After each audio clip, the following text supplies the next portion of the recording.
안녕하십니까. 네, 오늘 새로운 세상 23번째 시간입니다. 오늘의 주제는 문국현과 떠나는 세계 경영 투어라고 하는 주제로 오늘 말씀을 좀 나누도록 하겠습니다. 오늘은 국제 관계를 통해서 특별히 한국 경제의 살 길을 모색하는 그런 시간들을 가져보려고 합니다. 오늘도 문국현 뉴 패러다임 인스티튜트 대표님 오셨습니다. 안녕하세요. 안녕하세요. 네. 날씨가 많이 더워졌습니다. 네. 뭐 30도까지 가는 것 같아요. 네. 네. 더운데 어떻게 건강 관리는 어떻게 하십니까? 저 아플 시간이 없는 것 같습니다. 열심히 살고 있습니다. 네. 이게 늘 이렇게 적절한 긴장과 활기찬 어떤 그 비즈니스 활동, 이것이 어떻게 보면 건강을 유지하는 비결이 아닌가 그런 생각이 드네요. 그리고 또 이렇게 해외를 자주 가니까요. 네. 이번에도 나가면 거의 한 27, 8일을 연속으로 한 5, 6개 지역을 다니는데 네. 그럴 때는 건강을 유지할 수밖에 없어요. 긴장하고 있으니까요. 아, 그렇죠. 오히려 해외 체류 기간 동안에는. 그러면 내일 이제 출국하시죠? 내일 새벽에 출국하셔서 이제 7월 달에 들어오시는. 네, 7월 중순에 들어오죠. 네.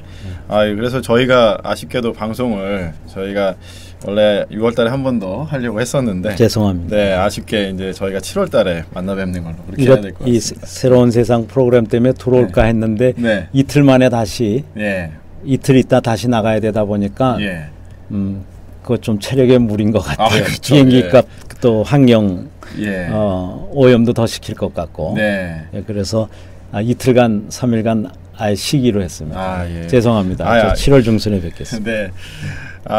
저희 이렇게 방송을 또 이렇게 많이 사랑해 주셔가지고 또 이것 때문에 또 들어오시려고까지 계획을 하셨다는 것만 말씀만 들어도 너무 이렇게 감사하게 생각됩니다.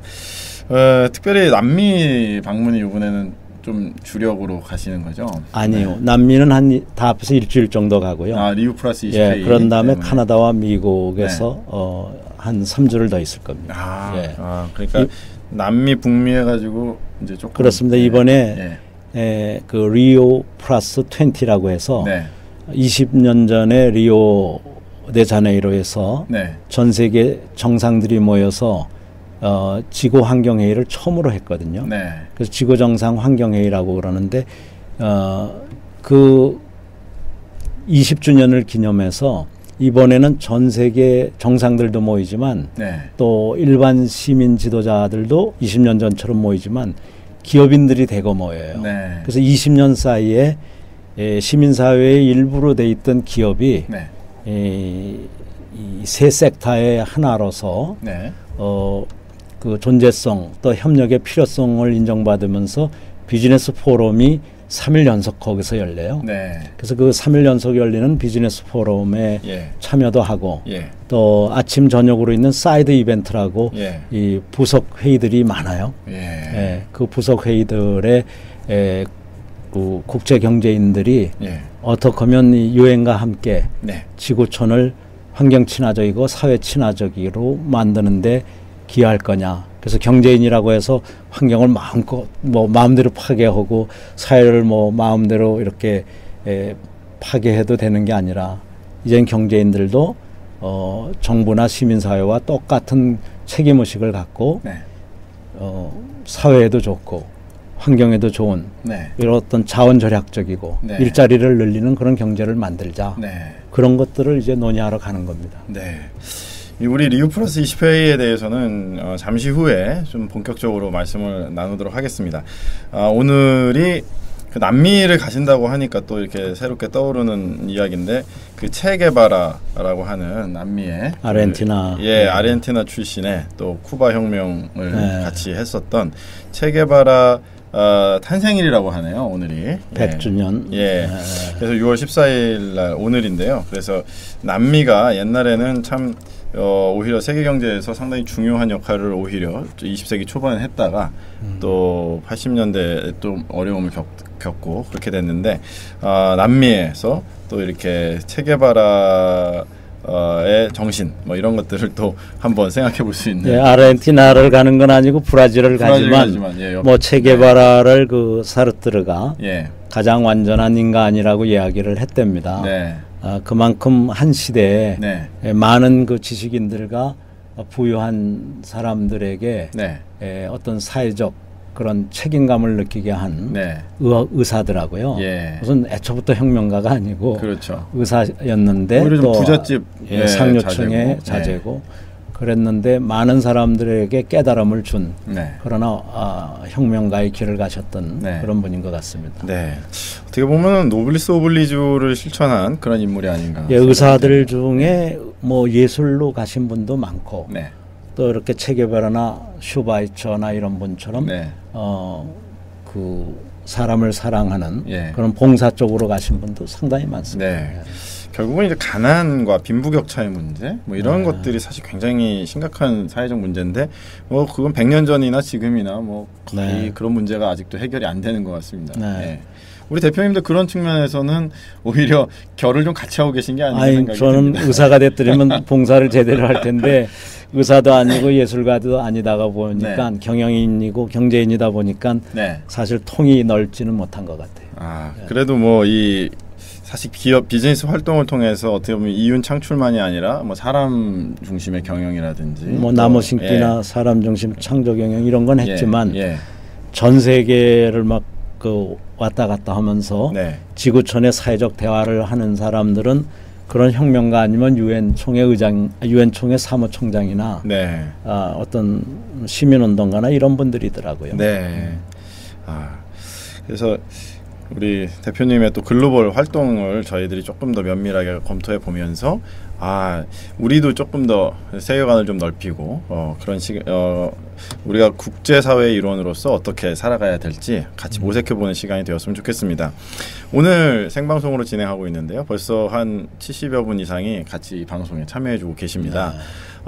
저희가 이제 방송 진행할 때마다 느끼는 건데 방송을 그냥 듣기만 하시는 분들이 많으십니다. 근데 좀 이렇게 참여해 주시면 샵하고 문국현 이렇게 치시고 트위터로 뭐 질문이나 뭐 코멘트 날려주시면 제가 실시간으로 소개해드리도록 하겠습니다. 일단 지난주에 또 여러 가지 국내 활동이 있으셨죠?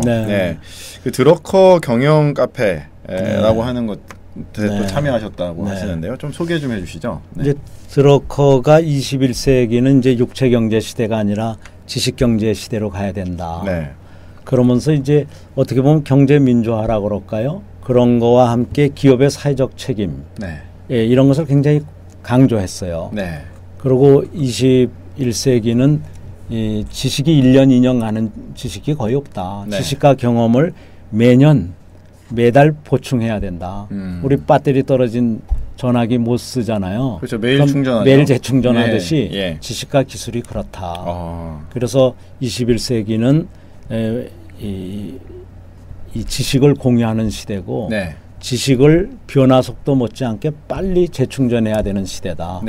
그리고 많은 이 근로자들이 경영에 참여하는 시대다. 이렇게 돼서 이제 지식을 나누는 게 아주 강조가 됐어요.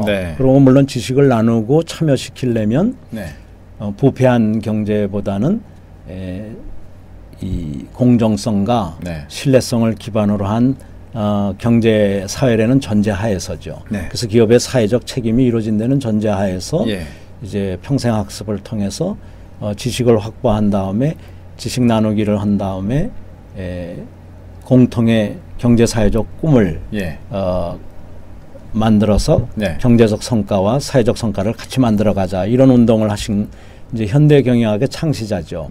그래서 이제 우리 경영자들도 그러면 우리의 실패담도 좀 나누고 성공담도 나누면서 실패하고 보니까 드러커가 하지 말라는 일을 한 거고 성공한 걸 보니까 거의 드러커가 하려는 대로 한 거더라. 이런 뒤늦은 깨달음들을 토로하는 그 경영 카페도 있고 경영 콘서트도 있어요. 그래서 오프라인상에서 이렇게 만나셔가지고 지금은 오프라인상으로 주로 하고 있는데 온라인상으로도 무료로 올려서 많은 분들이 저렇게 하면 안 되겠구나. 저렇게 하면 벤처를 만들거나 중소기업을 만들거나 대기업을 만들 때 실패하겠구나. 이렇게 하면 잘 되겠구나. 이런 그 경영자들의 지식과 경험을 털어놓는 그런 카페와 콘서트가 있습니다. 그 작업들을 지금 한참 하고들 있어서 9월 1일에는 이제 온라인에도 올려서 네. 많은 분들이 두려움 없이 예. 누구나 저렇게 실수를 할 수 있구나. 저렇게 유명한 경영자들도 다 실수도 했고 네. 그다음에 성공도 하는구나. 네. 그러나 대개 성공에는 어떤 그런 나름대로의 그 노하우라고 그럴까요? 기본 공식이 있고 실패는 대개 어떤 함정에 빠질 때 그런 거구나. 이런 것들을 이제 공유하기 위한 모임이 한참 활발합니다. 그러면은 거기에 참여하시는 분들이 어느 정도? 주로 드럭카 경영자 협회 사람들이고 현재 제가 교수로 있는 카톨릭 대학교 드럭카 경영센터에 같이 관련하시는 분들 그런 분들이 이제 국내에선 주고요. 그러면서 주로 경영자 아니면 경영학자죠. 경제인들인데 외국에서는 뭐 중국이나 일본이나 미국 이런 데서는 드럭카 소사이어티가 아주 큽니다. 그래서 지식경제를 이끌고 있습니다. 네.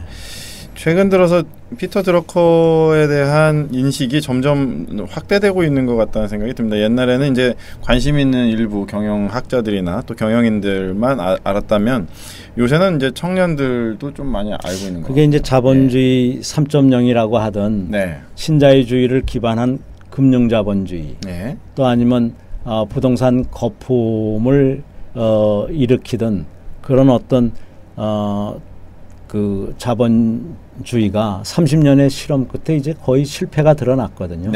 그러면서 자본주의 4.0이 이제 이렇게 대두되는데 이 자본주의 4.0을 이끌 수 있는 그 중심 사상이 사람 중심 창조 경영이고 이것이 이제 드러카가 한 이야기들이거든요.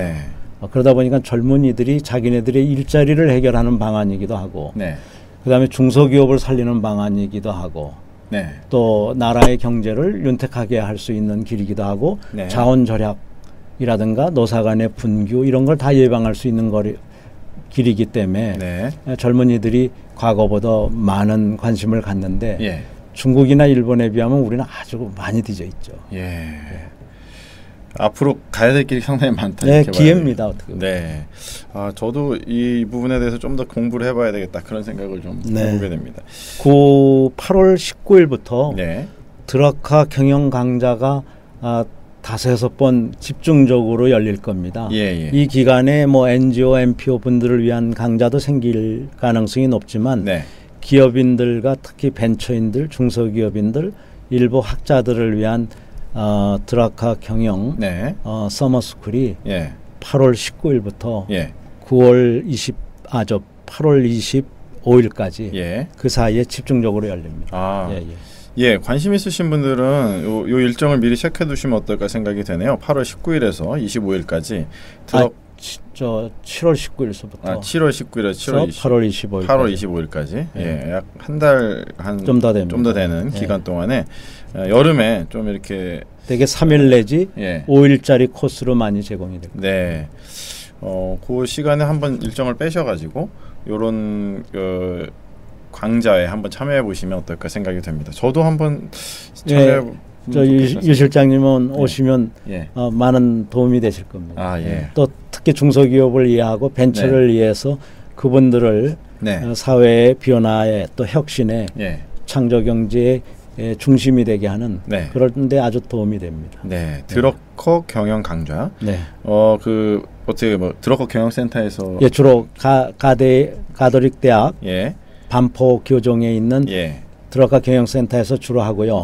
많이 몰리거나 자기네 회사나 어떤 단체에 와서 해달라고 그러면 이동식도 가능합니다. 그러시군요.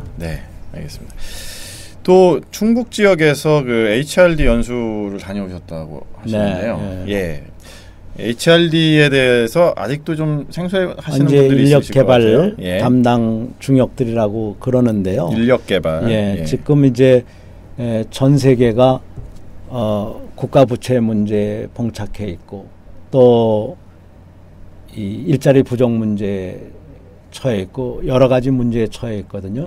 이 중에 돌파구의 하나가 결국은 사람에 투자하는 길 아니냐. 그래서 사람의 혁신 역량, 창조적 역량에 투자해서 이 돌파구를 만들어내야 되지 않겠는가. 자원을 더 투입하는 방법, 자본을 더 투입하는 방법 이것만 가지고는 안 되더라는 거죠. 그렇죠. 사람의 네. 창조력과 혼이 네. 투입돼야 되겠다. 그래서 우리나라에도 많은 산업 단지들이 있는데 네. 한때는 제3국 근로자를 많이 모셔와 가지고 어떻게 저가로 네. 가보려고 그랬는데 이제는 이 세계적인 불황 속에서는 그 길마저도 더 위험해진 거예요. 네. 중국이 이 규모도 커졌고 네. 임금도 우리하고 싸고 네. 우리보다 훨씬 싸잖아요. 예, 예. 그러니까 규모 면에서나 저임 면에서나 우리는 안 맞는 거예요. 그러면서 어떻게 보면 인력 개발 예. 또 사람과 교육에 투자해서 네. 혁신 역량과 창조력을 갖느냐 네. 그런 것들을 연구하는 모임이 곳곳에 있더라고요. 예. 거기 부산에도 지난번에 다녀왔지만 이번에 충북을 다녀왔는데 예. 그렇게 열심히 배운다면 예.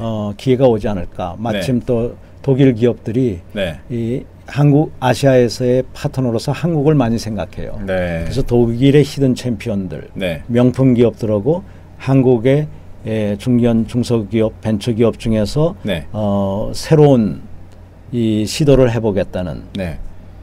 즉 지식 경제를 추구해 보겠다는 예. 그런 생각을 가진 기업들은 서로 이제 만들어주기 위한 모임 겸 예. 충북을 다녀왔습니다. 그러면 충북 지역의 그 주로 기업인들 중심으로 예, 충북의 오창 단지에 있는 분들을 주로 뵀습니다. 이번에는 오창이 그 이제 새로 어떤 그 뭐 바이오 쪽이랑 뭐 여러 가지 여러 생명 예. 뭐 바이오 이쪽에 많이 있는데 네. 그래도 제3국 근로자들이 워낙 많아서 네. 좀 더 미래지향적으로 가기 위해서는 예. 이 교육과 네. 지식 쪽을 예. 많이 강조하고 이 HRD 네. 인력개발 중역들의 역할이 아주 중요한 때입니다. 네. 질문이 하나 들어왔습니다. 엔젤 위키라고 하는 분이 기업인들이 사적 욕심을 제도적으로 막을 방법이 있나요? 라고 하는 질문이 들어왔는데요. 예. 기업인들은 뭐 태반이 다 사적 욕심을 가지고 네. 개인의 영리라든가 네. 자기한테 위탁을 해준 주주들, 네. 근로자들의 어떤 사적 욕망이라든가 가치를 추구하면서 이왕이면 사회적으로 좋은 성과, 민주화를 이룬다라든가 네. 가정을 보호한다라든가 지역사회를 발전시킨다라든가 경제적 성과와 사회적 성과가 잘 가게 하는 그런 측면이 있기 때문에 네. 기업인들한테 공무원들이 하고 있는 역할이라든가 뭐 장관이나 뭐 정치인이나 대통령이 하는 역할을 부탁하면 어려울 것 같고요. 네. 그러나 경제를 하는 길에 네. 자원절약적 경제를 해달라. 네. 사회를 발전시키는 경제를 해달라. 네. 그것까지는 가능할 것 같습니다. 네. 그러니까 기업 자체가 사회에 유익을 끼치는 방향으로 경영을 하는 것 자체가 예. 그래서 중요하다. 드러커는 네. 그렇게 얘기를 했습니다. 경영인들이 경제인들이 제일 먼저 생각해야 될 것은 남한테 해가 가는 일을 하지 않는다. 특히 의도적으로 해가 가는 일은 절대 안 한다. 네. 이것이 이제 경제인과 경영인의 첫 번째 선서에 들어가는 내용이라고 볼 수 있는 거예요. 그렇지. 그걸 좀 한 단계를 넘어서 모든 걸 희생하고 공적 가치만을 추구한다 그러면 그때는 기업인이 아니라 그때는 사실은 정치인의 영역인데 정치인들이 국민의 기대를 부응하지 못하는 경우가 많다 보니까 기업인한테 그 역할을 대신 부탁하는 경우가 있지만 네.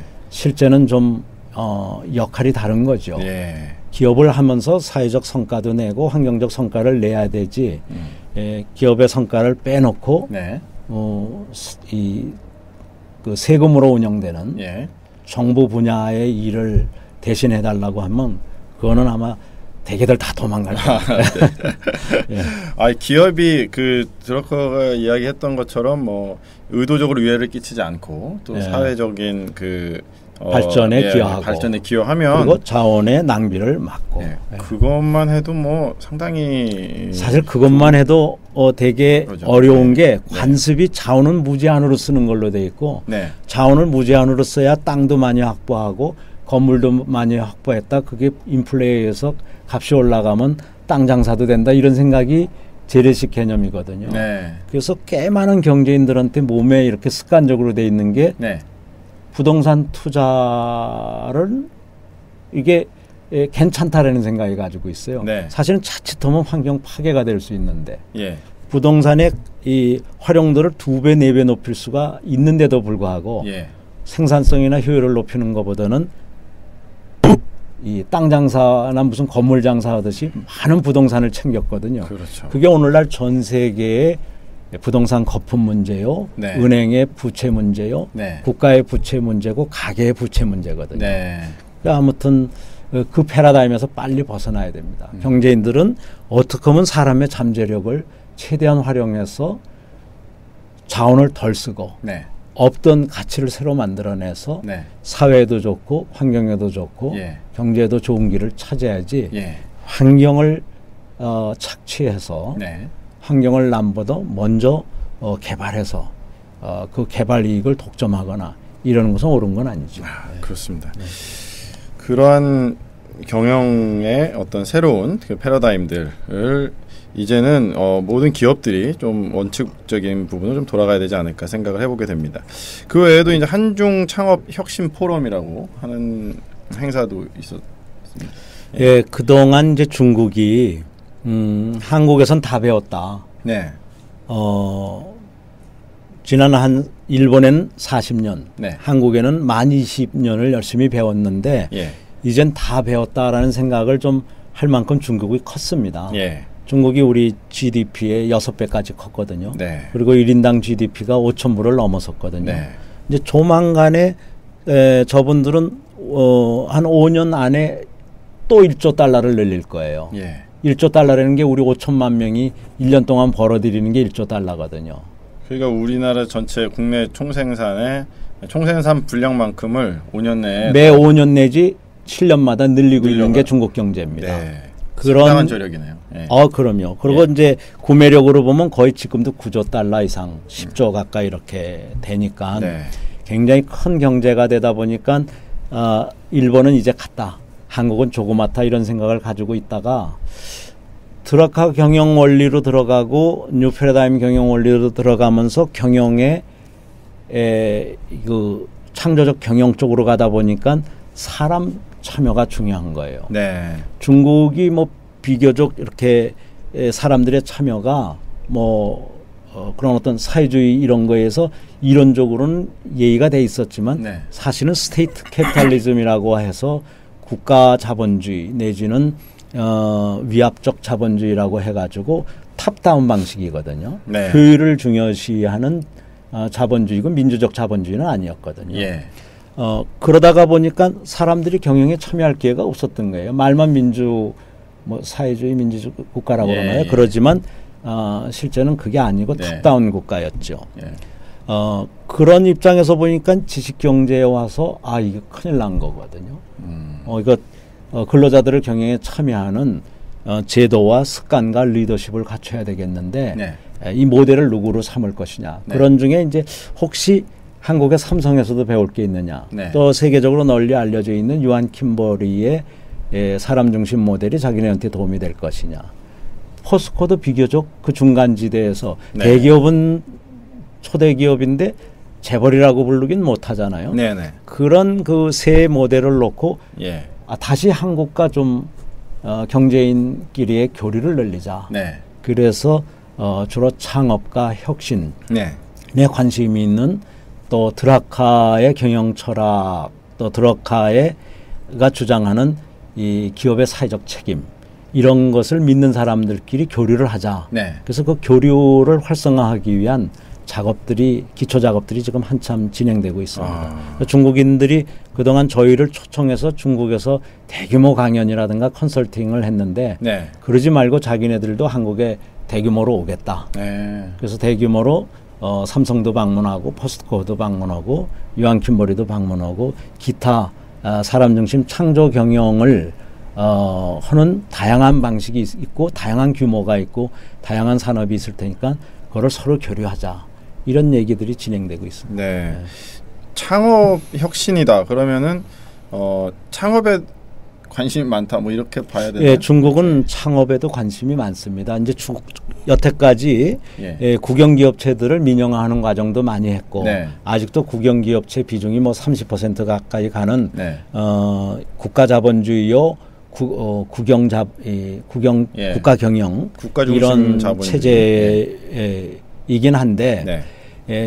그 3조 달러가 넘는 외환 보유고를 가지고 전 세계 그 광산이라든가 자원 확보를 위해서 지난 한 5, 6년 굉장히 노력을 했어요. 네.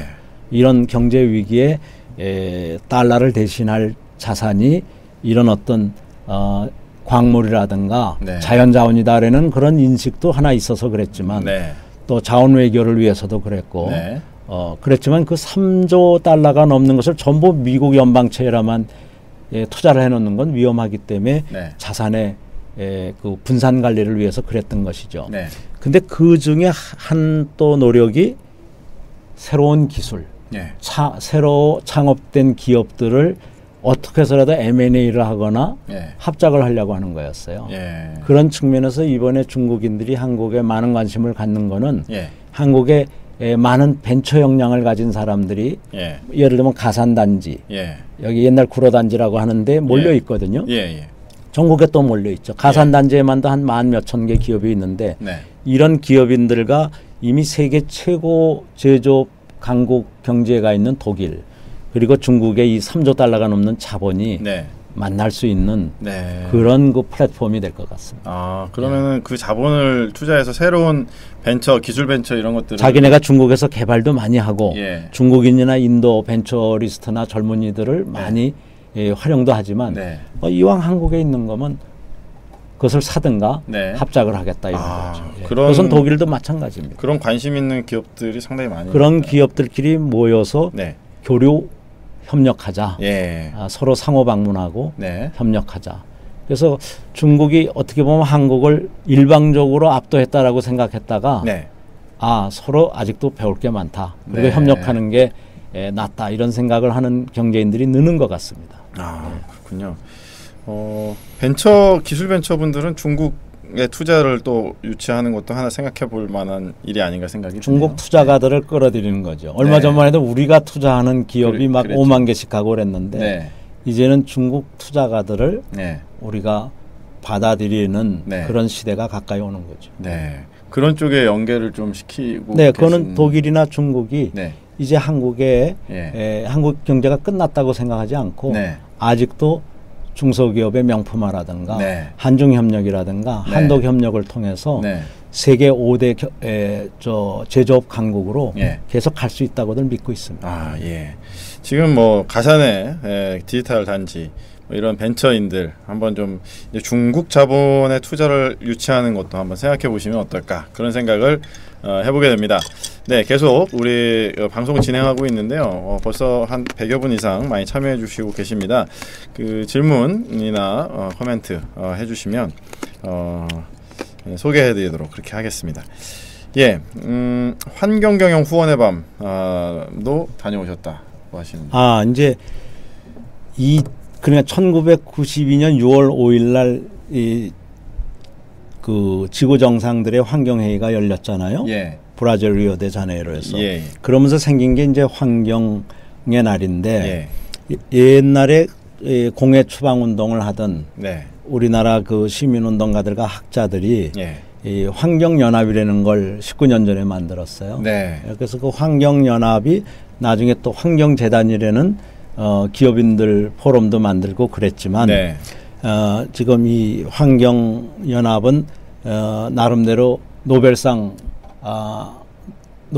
그 환경운동을 포함해서 노벨 평화상이 환경운동을 포함했어요. 이제는 그래서 엘고아도 그걸로 노벨 평화상을 타고 그랬는데 그만큼 국제적으로는 알려진 그런 단체인데 거기에 어떻게 기업인들과 그 환경운동가들이 서로 대체할 게 아니라 환경 경영을 통해서 자원을 근본적으로 절약하는 게 중요하지 자원을 낭비한 다음에 환경운동가들이 리사이클링 운동하고 이런 것만 중요한 건 아니지 않느냐. 그러니까 엔드 오브 파이프에서 이미 발생한 그 자원 낭비의 결과인 폐기물, 뭐 대기오염, 수질오염을 처리도 해야 되겠지만 이 아니면 힘을 합해서 또 학자들과 정부와 힘을 합해서 기업인들이 기업 경영에서 예방적으로 환경 경영을 하자. 이런 이제 모임들을 만들어가기 위한 그 준비가 있었습니다. 상당히 많은 일들이 동시에 지금 이 6월은 전 세계 환경의 달이기 때문에 예. 뭐 그것은 당연한 진화라고 보고 네. 이제 막 대치해서 싸울 때는 아니고 특히 기업과 시민사회와 정부가 서로 남의 탓만 할 때가 아니고 어떻게 보면 이 서로가 원심 영역을 가지고 남의 탓을 하는데 네. 그러면 분열적으로 가거든요. 그렇죠. 예. 구심력을 발휘하기 위해서는 어디까지 우리가 대화를 통해서 합의를 해나갈 수 있느냐 이런 사회적 대화가 아주 중요한 거예요. 네. 마침 이 6월은 예. 전 세계가 사회적 대화를 네. 시작한 그 20년 전에 그 달이고 또 이번에 리우에서 그 세계적 사회적 대화를 네. 기념 사업으로 또 하거든요. 네. 우리도 이렇게 경제인들이 예. 마음 놓고 이 시민사회와 학계를 만나야 되고요. 네. 또 정부 인사도 마음 놓고 만나야 되지. 예. 이게 뭐 서로가 두려워하고 예. 서로가 거부하는 것은 옳지 않다고. 네, 그렇습니다. 네, 굉장히 바쁜 또 일정을 소화하시고 이제 또 내일 또 드디어 이제 글로벌 경영 투어를 떠나시게 됩니다. 예, 지금 뭐 국내 상황이 사실 많이 뒤숭숭합니다. 최근에 정치권 청와대에서 뭐 사찰 문제도 있었고 또 내곡동 사저 문제에 대한 검찰 수사가 유야무야 되면서 막 언론이 들썩들썩 하는데 참 이렇게 신뢰가 땅에 떨어진 어떤 그런 정부와 정책 이런 것들 때문에 국내 경제가 발전을 하지 못하는 게 아니냐 그런 생각이 좀 들거든요. 네. 그래서 어떻게 하면 이제 그 신뢰 관계를 회복하고 국제적으로 다시 한번 대한민국 사회가 나아가야 될지 그런 것들을 좀 고민하게 그런 됩니다. 측면에선 이제 미국에도 뭐 지역별로 많지만 네. 유럽엔 국가 단위로 네. 또 대륙 단위의 사회적 대화가 많거든요. 네. 그래서 EU도 탄생하고 그런 겁니다만 우리도 좀 어느 이런 정파라든가 네. 어느 이런 그 계층에 속하지 않는 예. 누구의 얘기라도 다 들어줄 수 있는 네. 말을 막지 않고 억압하지 않고 다 들어줄 수 있는 우선 그런 데가 있어야 될 것 같아요. 그러고 난 다음에 서로 같은 이해를 가지고 있는데 표현 방법이 다르든가 입장이 다른 사람들한테 네. 대화를 이끌어내고 네. 대화가 나중에 서로의 이해라든가 예. 공감대 형성이라든가 비전의 공유로 가게 하고 네. 합의를 이끌어내는 네. 그런 사회적 기구가 필요한데 네. 이 사회적 대화마저도 정부가 주도해서 하겠다라든가 민의의 대변 기관이라고 돼 있는 입법부가 하겠다라든가 예. 뭐 시민사회가 독점하겠다라든가 뭐 심지어 경제인이 우리끼리 하겠다든가 이러면 안 되는 거고요. 그냥 끼리끼리가 되니까 예. 어떻게 보면 그런 편파적인 예. 거 없고 또 정파적인 거 없고 예. 이념에 절대 끌려다니지 않으면서 예. 국제사회의 어떤 베스트 프랙티스라고 그럴까요? 네. 가장 표준이 될 만한 네. 그런 성공 사례를 따라가면서 네. 한국적인 사회적 대화를 만들어내는 게 아주 시급하죠. 예. 지금 이제 상호 어떤 계층 간 또 어떤 정파적인 불신과 불신을 넘어서 자꾸 뭐 어떤 분노 뭐 이런 것까지도 지금 네. 우리나라에 지금 많이 있지 않습니까? 네. 이것을 그렇다고 해서 뭐 상대방을 뭐 어떻게 뭐 때릴 수도 없고 그런 상황인데 이게 자칫하면 폭력으로 갈 수 있는데 이거를 대화로 전환하는 게 굉장히 네. 중요하겠다 이런 생각이 드네요. 대개는 뭐 70-80%는 비슷한 건데 네. 표현상의 작은 차이 때문에 감정 싸움이 되고 네. 감정 싸움이 상호 비방으로 가고 네. 극단적인 분열로 가고 그러거든요. 네. 그 사이에 고생하는 사람은 일반 국민이거나 기업들이거든요. 네.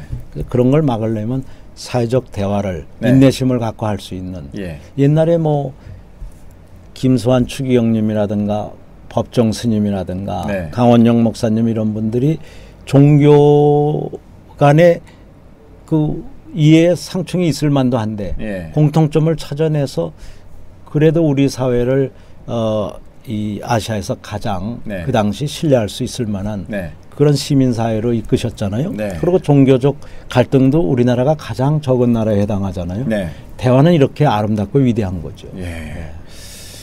대화의 창을 만드는 어떤 일들을 우리나라에서 빨리 해야 되겠다. 그 어떻게 보면 이제 본문으로 좀 들어가면은 리우 20 같은 국제 회의가 뭐 광범위한 대화의 어떤 장이다 이렇게 볼 수 있겠습니다. 사회적 대화의 장이었죠. 예. 그래서 이제 국가끼리 뭐 양자 간, 네. 또 다자 간 많은 예. 협약이 있었지만 예. 이 국가의 신용도가 많이 떨어져 있고 예.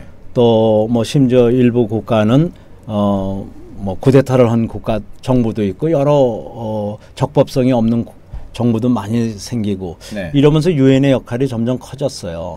그런데 네. 아무리 유엔이 노력을 해봐도 안 되거든요. 네. 그래서 이제 1992년에 네. 전 세계 지구 정상들이 모이면서 시민사회를 초청을 했죠. 예. 그래서 이제 함께 정부 간 기구의 대표격인 유엔과 네. 시민사회들을 모아서 유엔이 시민사회와 정부의 대화를 이끌어내려고 했던 거예요. 네. 그러면서 이제 리우에서 몇 가지 선언을 이끌어냈는데 그 중에 하나가 어젠다 21. 그래서 네. 21세기 의제 21이라는 네. 21세기에 우리는 이런 이 가치를 가지고 이런 그 비전을 달성하자. 그리고 이런 활동들을 국가나 시민사회나 나눠서 하자. 그러면서 기업은 그때 시민사회 일부로 들어가 있었어요. 네. 그렇게 합의를 하고 지속 가능한 개발이라는 개념을 그때 제시했어요. 네. 그래서 SD라고 Sustainable Development라는 개념을 네. 20년 전에 제시를 하고 네. 3대 컨벤션을 만들었어요. 네. 기후변화 방지 협약, 예. 그리고 생물 종다양성 예. 협약, 예. 그리고 이 토지 황폐화 방지 예. 협약, 예. 흔히 사막화 방지라고 부르는 예. 토지 황폐화 및 가뭄 방지 협약 이렇게 3대 협약을 만들어 놓고 세월을 이렇게 지나가다 보니까 기업이 이게 세계적인 다국적 기업이 점점 늘어나고 예. 어떤 데는 기업이 국가보다 더 큰 역할을 하는 경우가 있는데 기업을 끌어들여야 되겠다. 네. 그래서 2000년에 이제 부랴부랴 합의한 게 글로벌 컴팩이에요. 네. 유엔과 세계경제 포럼 멤버들을 중심으로 해서 예. 세계경제 포럼이라는 건 다보스 모임이죠. 네.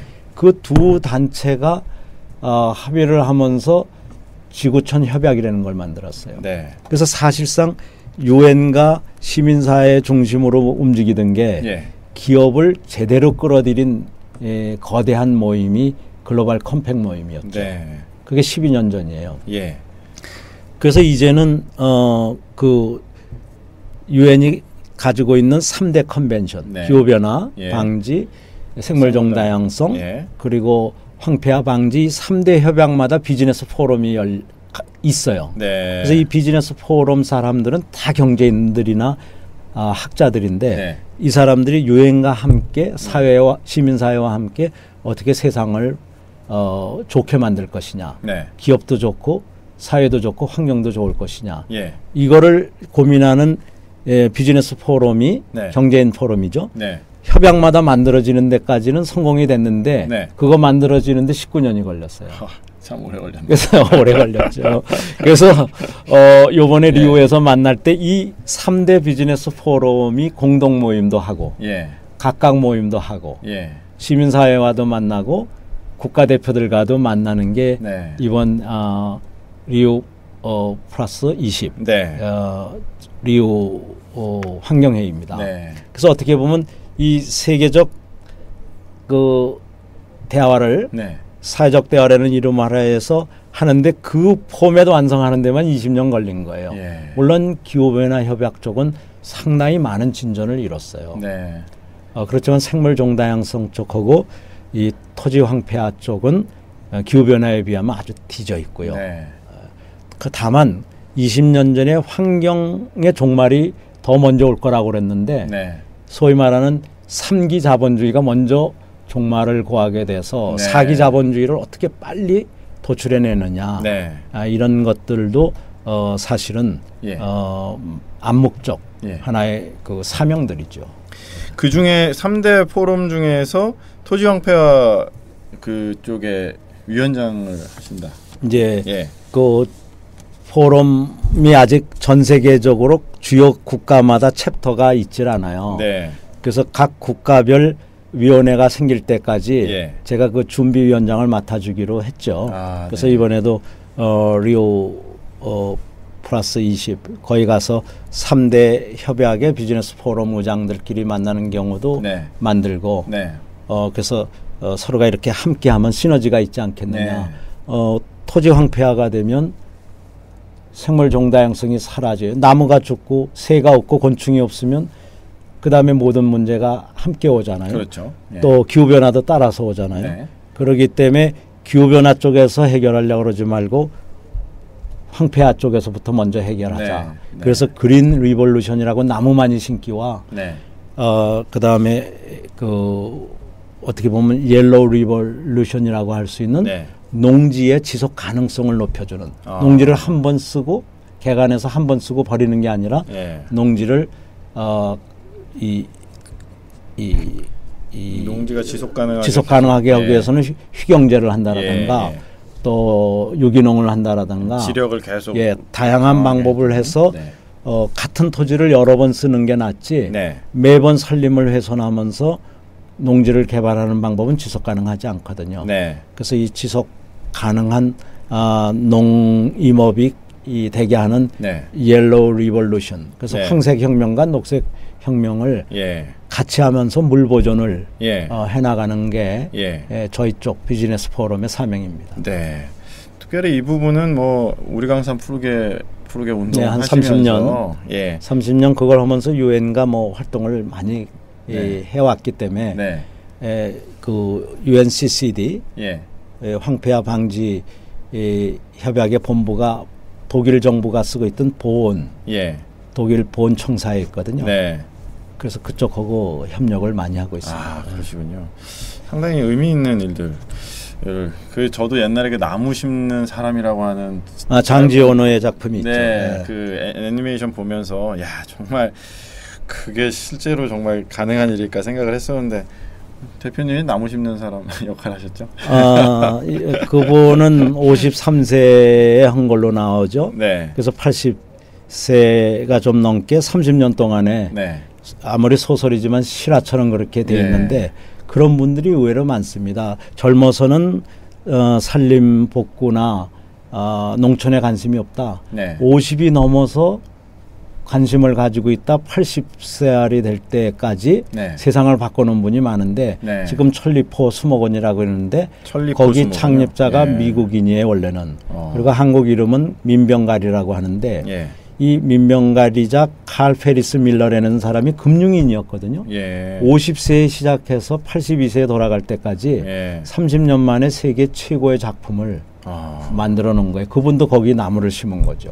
근데 나무 개수로 많은 게 아니라 종수로 15,000종의 나무와 꽃을 한 자리에 죽은 걸 모아놓은 게 아니라 산채로 이렇게 모아놔갖고 생물 다양성도 상당히 확보했지만 이런 어떻게 보면 비전문가가 전문가들도 할 수 없는 그런 그 성과를 30년 만에 냈죠. 장지연의 그 작품에 나오는 주인공이 똑같은 경우죠. 천리포면 여기 그 태안반도에는 그 천리포 해수욕장에 있는 천리포 수목원. 여기도 한번 가봐야 되겠네요. 꼭 가보십시오. 외국인이 한국에 귀화해서 50세부터 30년 만에 이룬 아주 장거입니다. 질문이 두 개가 들어왔는데요. 그 원환 12라고 하는 분이 기업이란 영리를 얻기 위하여 재화나 용역을 생산하고 판매하는 조직체라고 하는 풀이가 현대사회에서는 달리해야 되는 게 아니냐, 뭐 이런 질문이 하나 있고요.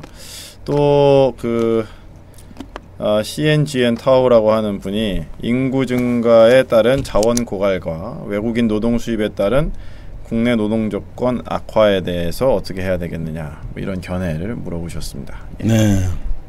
기업에 대한 정의와 노동 수입. 아주 중요한 지적들이신데요. 그래서 피터 드러커 교수님은 현대경영학의 창시자라고 부르는데 과거의 경영학은 파괴를 일삼고 또 사회적 어떻게 보면 나쁘게 말하면 약탈까지 하더라도 면제가 됐다는 거죠. 근데 드러커는 뭐라고 그랬느냐면 don't do harm. 예. don't do harm. 남한테 해를 끼치지 않는 경영을 해야 된다. 네. 그 히포크라테스의 무슨 의사선서가 있듯이 네. 경영자의 첫 번째 약속은 남의 해를 끼치지 않으면서 뭔가 창조적 역할을 해야지 네. 힘이 세다고 다른 한쪽이 가지고 있는 것을 뺏어가면 안 된다는 네. 것이죠. 그래서 이제 그런 거가 첫째면서 들어가는 것을 소셜 임팩트가 있게 네. 되게 임팩트하면 나쁜 뜻으로도 쓰지만 예. 드라카가 썼을 때는 사회적 기여가 일어나게 예. 사회적 발전이 일어나게 네. 아기를 한 명밖에 못 낳는 사회라면 두 명도 낳을 수 있는 사회 아기들이 형제 자매가 가장 고귀한 선물이라고 하는데 부모들이 자산을 하나씩 뺏어가는 거가 어떻게 보면 외아들 외딸이거든요. 네. 예. 일가정 일자녀가 이게 엄청난 사회 문제고 인류 문명의 하나의 비극인데 네. 이런 걸 두 명씩 마음 놓고 낳을 수도 있는 네. 미래에 대한 자신감을 갖게 한다든가 네. 평생학습을 통해서 네. 일자리를 끊임없이 완잡이나 투잡을 가질 수 있게 해준다라든가 이런 것들이 기업이 소셜 임팩트를 만들 수 있다는 거죠. 예. 또 환경적으로도 과거에는 기름을 1리터 가지고 6km밖에 못 가던 차를 굴리다가 네. 이번에 개발한 차는 30km를 간다라고 하면 네. 기름을 5분의 1밖에 안 쓰는 거 아니에요? 그러면 환경에도 좋은 거 아니에요? 예, 또 그걸 개발하려고 많은 인재들이 들어갈 거 아니에요? 네. 그런 창조적이고 자원절약적인 데라 쓰는 거가 네. 현대 경영학이지 예. 토지를 막 약탈하고 뭐 이익을 위해서 저임금을 이루기 위해서 어떻게 해서라도 재상급 근로자를 억지로 모셔오려고 그런다라든가 비정규직을 늘리려고 하는 거가 네. 그 당시는 통할지 모르지만 네. 지속 가능한 경영이나 경제가 아니라는 거죠. 네. 그래서 아까 첫 번째 질문하신 분 말씀대로 네. 기업이 영리만을 목적으로 해서는 절대 안 되고요. 네. 사회에 좋은 발전에 기여하면서 네. 환경 파괴의 원인이 되는 자원의 낭비를 네. 끊임없이 줄여나가고 예. 자원의 소요 자체를 줄여나가는 네. 그런 환경 친화적이고 사회 친화적인 기업이 돼야 된다는데 네. 드라카 선생님의 지적이 있었고 네. 저도 거기 전적으로 동감해서 네. 첫 번 질문하신 분 그 답변이 됐다고 보고요. 우리나라의 그 노동 조건 악화도 네. 이거 비정상적으로 소위 말하면 로우엔드로 낮은 길로 치닫다가 보니까 네. 어떻게 보면 저임금 네. 어떻게 보면 비정규직 그래서 좀 비상시에 네. 기업이 좀 유연성을 발휘하느냐 이런 쪽으로 맞춰져 있는 건데 네. 그러지 말고 지구력을 가지고 위기를 기회로 만드는 네. 또 3,400만의 젊은 사람들이 공부 많이 했는데 중소기업이 안 오려고 그러면 왜 안 올까를 생각해서 3,400만이 중소기업으로 몰려오게 하기 위한 사회적 대화를 이끌어야 되는데 네. 이걸 재상급 근로자로 모셔오다가 보니까는 재상급 근로자들의 사고율도 높고 네. 또 그분들의 어떻게 보면 인권 유린도 없지 않아 있고 네. 그리고 우리나라가 지식경제로 가는데 큰 도움이 못 돼요. 네. 그리고 방금 말씀하신 노동 조건의 악화도 와요. 그래서 이 모든 문제를 선순환적으로 해결하려면 네. 지금 3,400만 직업이 없는 젊은이들 네. 또 좋은 여성 인력들 네. 또 중년 노년 중에서도 건강하신 분들 네. 이런 분들이 4시간 노동이든 8시간 노동이든 네. 최소한 시간당 급여는 네. 같이 나오도록 네. 뭐냐 같은 일이라면 예. 그래서 풀타임이 아니더라도 대우는 예. 시간당 대우는 같은 예. 이런 걸로 해서 4,500만 명을 끌어들이는 과정에서 네. 사람의 귀한 것을 알게 되면 예. 그러면 또 언어의 중요성, 문화의 중요성, 평생학습의 중요성이 늘어나면 결국 재상급 근로자에 의존하던 우리 한국의 고용구조는 제자리를 잡아갈 겁니다. 네. 그러면서 애써 모셔오는 분들은 네. 더 잘 대우하게 되고 예. 우리 젊은이들 4,500만 명들 네. 여성과 중년 노년의 분들 합해서 4,500만 명이 네. 경제활동에 참여할 수 있게 되죠. 네. 일단은 너무 저임금 중심의 경제, 그래서 뭐 값싼 인력 수입 뭐 이런 방식으로 문제를 풀지 말고 국내에 있는 그 일자리 아직 그 경제 활동에 참여하지 않고 있는 그 배제된 분들이 참여할 수 있는 계기를 마련해 주는 게 좋겠다. 네. 예. 이 경영자들이 대개 보면 드러커의 말을 빌면 가장 사회로부터 고난을 많이 위임받은 사람이라고 그래요. 예. 옛날에 국가가 위임받던 것보다도 어떤 경우는 더 많은 사람 채용의 권한, 뭐 해고의 권한, 뭐 네. 온갖 권한이 있다는 거죠. 네. 근데 조금만 생각을 달리해서 개개인들의 발전에 대한 기여까지 한다. 국가는 대개 네. 개인들의 발전을 중요시하고 모든 국민이 이 발전의 기회 측면에서는 평등하도록 네. 결과까지 평등하는 것을 보장하는 나라는 좀 이상한 나라지만 네. 이 교육이라든가 기회 네. 평등은 그렇죠. 국가의 기본적인 책무 아니에요. 네. 그 부분을 기업들이 예. 고용과 해고에 대한 막 재량권을 갖기를 원하듯이 네. 개개인의 발전, 예.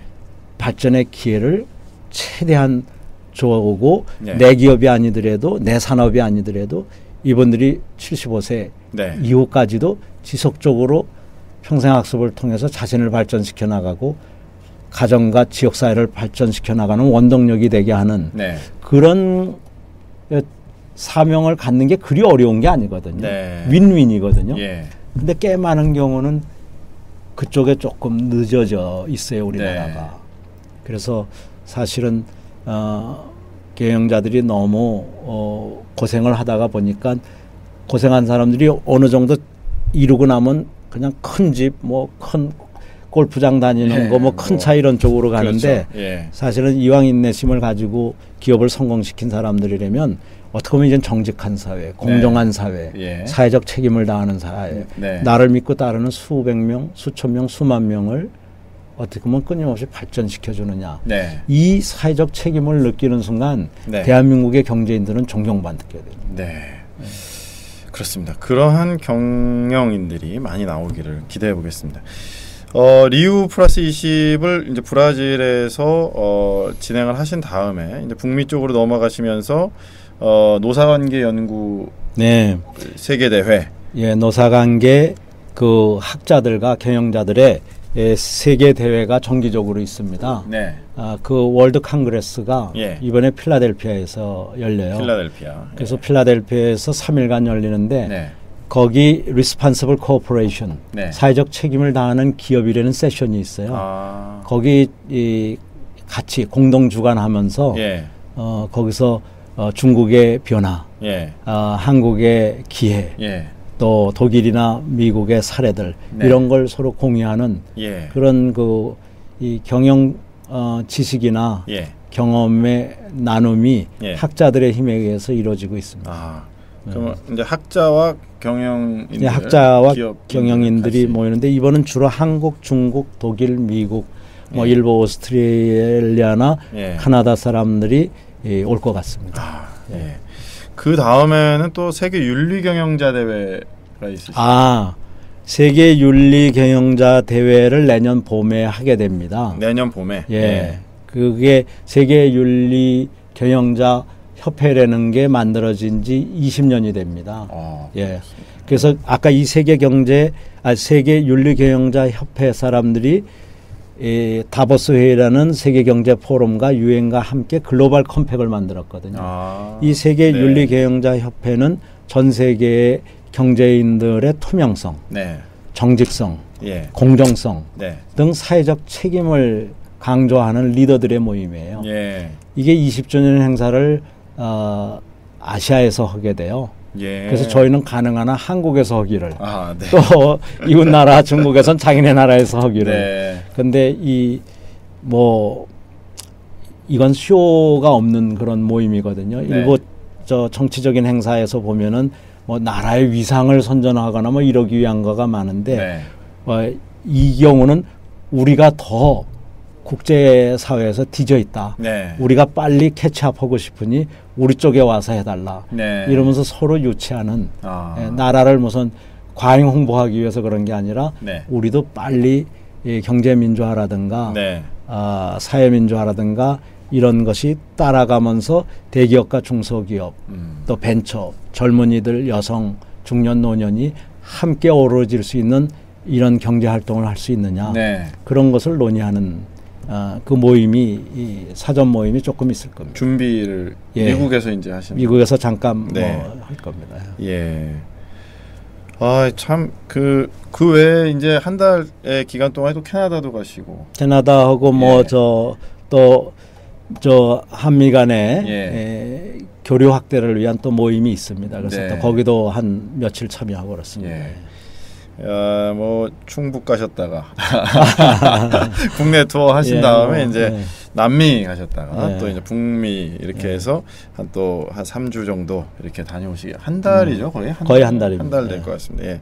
다녀오시게 되는데 어느덧 뭐 시간이 많이 지났습니다.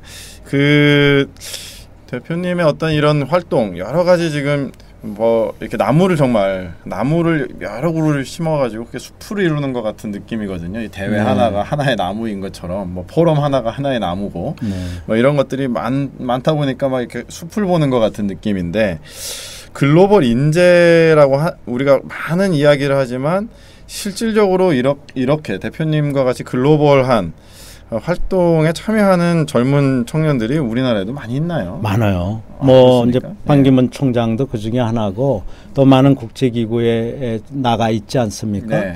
또 젊은이들 중에 많아요. 또 여성 중에서도 놀랍게 세계적인 그런 활동을 하시는 분들도 많고 그런데 가장 중요한 거는 이 국내에서 이런 학연혈연, 지역 연구 이런 거를 벗어난 자유인일수록 국제 활동을 하는데 아주 쉬워요. 자유인일수록 국제 활동을 하기가 어떤 이런 과거 기반의 노예가 된 분들은 이게 국내 활동에 치중을 하고 그렇지 않은 사람들은 국경 없이 또 무슨 종교적 또 사회적 이런 갈등 없이 전 세계가 보다 나은 세상이 되도록 힘을 합해 나가고 있죠. 그 이런데 참여하고 이렇게 하려면은 아무래도 비용 문제도 좀 만만치 않을 것 비용도 같습니다. 많이 들어가는데 전 세계적으로 좋은 기업들이 많이 후원을 하거든요. 유엔 같은 데는 국가가 분담을 하지만 유엔을 제외하고 나머지 사회적 대화라든가 또 연구소라든가 이런 데들은 기업들도 많이 후원을 합니다. 그럼 또 이제 그렇게 활동을 또 개인이 기업을 운영하는 개인이 기업에서 내는 것보다 이런 건 내 개인 재산을 내는 게 좋다 하면 또 개인 재산을 내는 사람도 많고요. 그렇게 해서 뭐 후원도 받고 스폰서도 받고 뭐 개인도 참여하고 그래서 다만 국가 돈은 잘 안 받습니다. 그런 데들은 연구소들은 국가 돈을 받기 시작하면 복잡해지니까 유엔만 국가의 분담금을 받지 일반 이런 사회적 대화라든가 연구기구들은 국가의 이런 보조는 가능하나 안 받으려고 그러죠. 독립성을 위해서. 한 국가의 이익을 너무 대변하다가 보면 애국자가 될는지 모르지만 국제사회를 융합하는 데는 자칫하면 어렵거든요. 오히려 그래서 민간 주도적으로 그렇죠. 할 수 있도록. 시간이 많이 지났는데 국내 경제가 지금 많이 어렵고 뭐 글로벌 경제 위기 속에서 아직까지도 있는데 지금부터라도 이러한 그 국내 경제의 어려움들을 좀 극복하고 세계적인 그 네트워크를 활용해서 뭐 이렇게 좀 국내 경제 활성화시키기 위하여서 지금부터 뭐 해야 될 게 있다면 어떤 게 있을까요?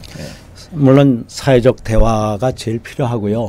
지금 정치 체제나 뭐 정부는 그 리더십의 한계가 있어서 대화나 합의를 이끌어내기가 어렵고 국제 사회의 큰 물결을 제대로 여과 없이 이렇게 잘 전하기가 어렵거든요. 그런 것을 할 수 있는 사회적 대화가 필요하고 우선 이해 당사자가 많고 상대적으로 결핍감을 가지고 있는 박탈감을 가지고 있는 중소기업가 중견기업들 벤처인들 자영업자들 그리고 이 여성과 젊은이들을 위한 어떤 새로운 기회를 모색해내는 그런 사회적 대화가 필요하고요. 어쩌면 중소기업부의 탄생을 통해서 정부 15개 부처의 활동이라든가 예산이 가능한 한 중소기업 활성화와 일자리 활성화와 젊은이와 여성들 중년들의 일자리를 창출하고 대한민국을 중국과 인도까지 포함한 이런 큰 경제권의 중심에 계속 남아있도록 하기 위한 그런 그 사회적 합의 같은 걸 하면은 대한민국은 중국이 또 인도가 앞으로 30년을 세계를 이끈다고 하는데 그 바로 옆 나라로서 편성 경제를 갈 수 있거든요. 저는 사회적 대화만 있으면 우리가 이 난국을 이겨낼 수 있다고 보고 가장 그래도 좋은 시기 좋은 위치에 우리 대한민국 국민은 살고 있다고 생각합니다. 다만 이게 많은 사람들의 잠재력을 활용하지 못하고 있으니 많은 사람들의 잠재력을 활용해서 기회로 만들어야 되겠죠. 위기가 곧 기회일 수가 있고 오히려 지금 대한민국이 처한 상황이 위기 국면이라고 하는 것뿐만 아니라 어떻게 보면 기회가 더 있고 이것을 사회적 합의와 대화를 통해서 얼마든지 좋게 바꿀 수 있다. 이런 그래서 이 사회가 알게 모르게 지난 한 얼마 동안 굉장히 원심력이 작용해서 그냥 갈갈이 찢어지는 사회가 됐는데 이것을 상당 부분 치유하려면 원심력의 그 가치는 또 이해하면서도 구심력의 가치를 존중하는 그래서 이 사회를 융합하고 통합하는 그래서 동서 간에 또 남녀 간에 노사 간에 뭐 남북 간에 또 한국과 주변 국가 간에 이런 어떤 그 구심점을 자꾸 늘려가는 사회적 대화와 합의 기구가 필요합니다. 그렇습니다. 사회적 대화를 위한 어떤 민간 차원의 이러한 그 기구들을 또 국내에서 빨리 좀 만들었으면 좋겠다 그런 생각이 듭니다. 이제 마칠 시간입니다. 한 몇 주 또 저희가 못 뵐 것 같은데요. 4주 후에 뵙겠습니다. 시청자분들한테 인사 말씀 하시고 그리고 마치도록 하겠습니다. 어느덧 혹소가 왔습니다. 이번 여름을 저희가 인내하면서 우리 사회를 어떻게 발전시킬 것인가 또 우리 사회에 정말 정직하고 공정한 사회적 대화기구를 만들 수 있을까 이런 것을 한번 함께 고민하시면 각자가 가지고 있는 이 수많은 의제 문제점들이 나중에는 기회가 될 수 있다고 생각합니다. 저 혼자 놀러 가는 것 같아서 죄송합니다만 한 달 후에 뵙겠습니다. 건강하십시오. 감사합니다. 저희는 또 다음 달에 또 대표님의 여러 가지 또 국제 활동의 결과를 가지고 저희가 찾아뵙도록 하겠습니다. 그동안 더위에 지치지 마시고 계속적으로 우리 한국 사회 화합을 위해서 같이 노력하는 우리 모두가 됐으면 좋겠습니다. 참여해 주신 분들 감사드리고요. 이상으로 오늘 방송 마치겠습니다. 감사합니다.